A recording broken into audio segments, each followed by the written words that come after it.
Wake up, babe, new angel lore just dropped, is what Pink says every time I do what I am about to do for y'all, which is drop a bunch of angel lore. I've been having a super hard time today trying to create the, initial intro video talking about the game, and that's because I cannot stop myself from rambling. So, doing a separate video with some of the rambling. There will probably be a series of videos of just me rambling about various aspects of this that do not need to fluff up the initial, here's how the game is video, because this is going to be one of the here's why the game is the way that it is videos. Okay, so a little over a decade ago, I and three of my best friends from the Carolina Renaissance Festival had this silly little idea that it would be fun to make a show and perform together, and in a more formal capacity than we had been doing as members of the local cast at that festival. And now it's my full-time job. But there's some lore that I think is really cool that is very much heavily influencing the way that I'm writing this game, the way that I'm sort of crafting the game. So if you're into that kind of, again, lore, backstory, history, reasoning, underpinnings, foundational methods of thought and conversation, this is the video for you. So, like I said, when we first started, there were 4 of us, and our colors were red, green, blue, and gold, because the original Gold Angel did not like to be called yellow. And that's totally legitimate. That is a word that has a lot of connotations when it's used to describe a person. And they were not down for that. And we were like, cool. We're going to put you in yellow because these 4 colors look great together. And these are the ones we decided on together. But we'll call you gold.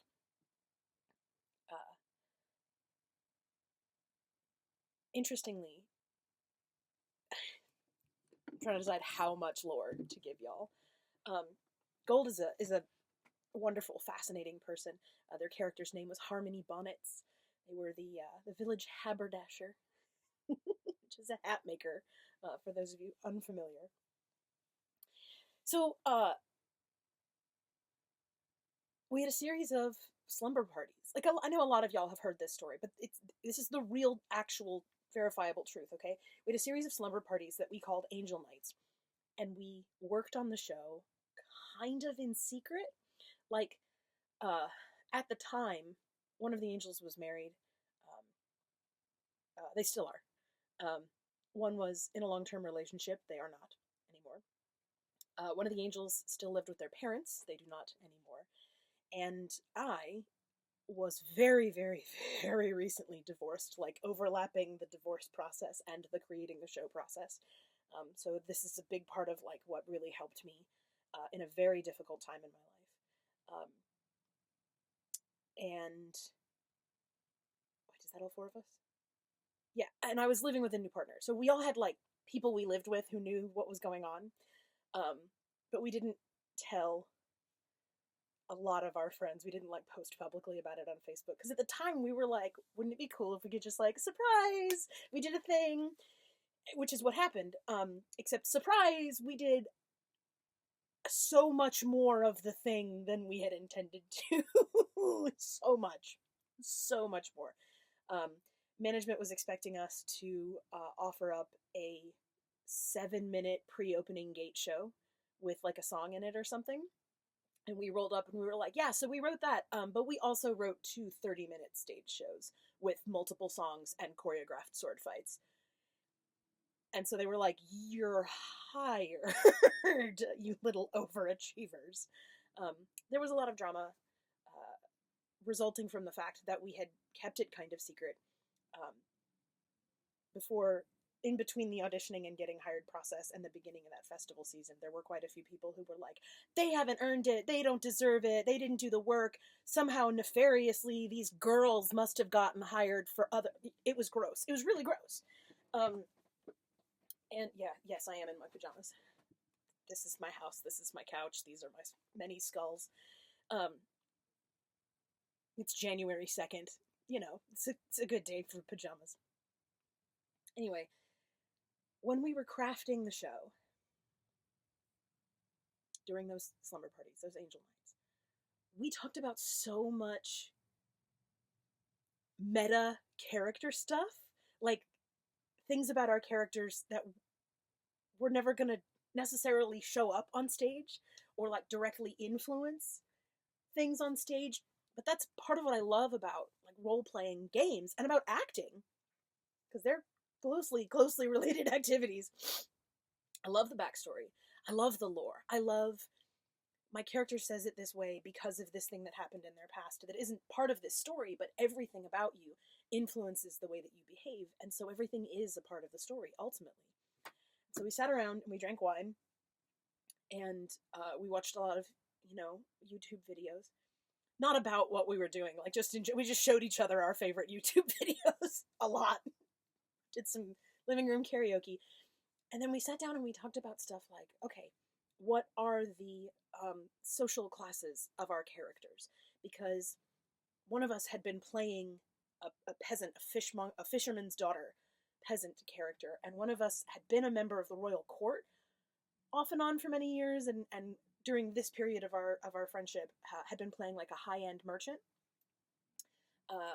One of us, the haberdasher, obviously an artisan merchant, and then I was playing the village doctor. Catherine Hickey, Mistress Kate Hickey, bone setter, bloodletter, midwife, and barber surgeon. Hopefully not at your service. That had been my street character when we started writing the Angels. So we talked about, like where does each character exist on the sort of peasant to nobility slider, and we talked about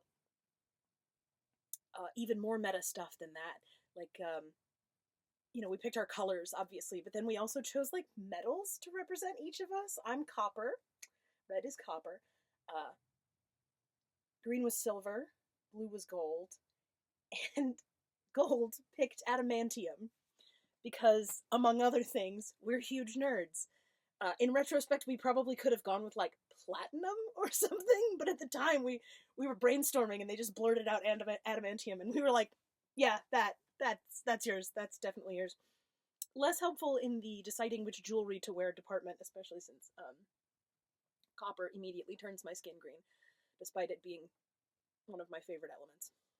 'Tis merely a bummer for my flesh vessel, So we had all these conversations, and one of these nights led to something that's absolutely iconic that we say at the beginning of all of our narrative shows, and it's weird. We say it every show, and I've been doing it for 10 years, and it's one of the things people like never comment on. But I'm really proud of it, and we were really proud of it in the time, coming up with this 4-part, because there were 4 of us, way to describe all of the angels together, right? And you might know what I'm talking about by now, because it's the very top of all of our narrative shows, the angels. Number of heavenly beautiful, devilishly dangerous, righteously brave, and wickedly clever. Now, we picked those 4 adverbs very, very deliberately.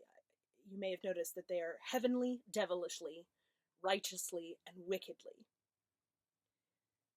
Yeah, so we're the angels, but we're not that kind of angels. But we are going to borrow a little bit of the like iconography of that kind of angels.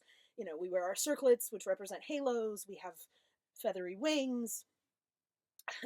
Our first entertainment director was like, what if you wear real feathers? And we were like, we'll die.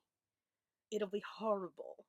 If there's even a tiny amount of rain, they will look scraggly and awful. Also, you're asking us to make $1,000 costumes wearing real feathers all down our backs. Like, sir, be realistic. We're not, like, wealthy weekenders.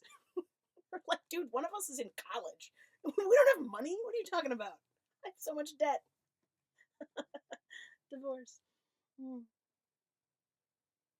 Anyway, shout out to Scott Tickler Designs for the absolutely stunning bodices that we have now, and the ridiculously beautiful handmade, hand-painted, handcrafted, hand-glittered feathers on the backs of those bodices. They're incredible, and we love you, Scott. Anyway, so heavenly, devilishly, righteously, wickedly. Thinking about it now, I didn't play D&D back then, so I didn't really grasp the idea of an alignment chart in those days, but you could use those words if you really wanted to make kind of an alignment chart. My point is, all four angels were all four things, right? Heavenly, beautiful, devilishly, dangerous, righteously, brave, and wickedly, clever. So I got four angels, I got four colors, and I've got four adjectives, which I can make alliterate if I want to. So that's the four characteristics that I've chosen for the game: beauty, brawn, bravery, and brains. I guess technically those are nouns. I didn't scan that sentence before I said it. My partner is back with a new tank of propane, which is great because now I have to cut off my rambling and go deal with that. So thanks for listening. Yeah, that was the lore that I wanted to drop. That's why I picked those colors, and that's why I picked those characteristics, because that's what we started with at the very, very beginning. And the whole point of it is that all of us have all of them. All of us have all of them. And so do you. Brains, bravery, beauty, and brawn. So let's play with it. All right. I love you. Thanks for listening.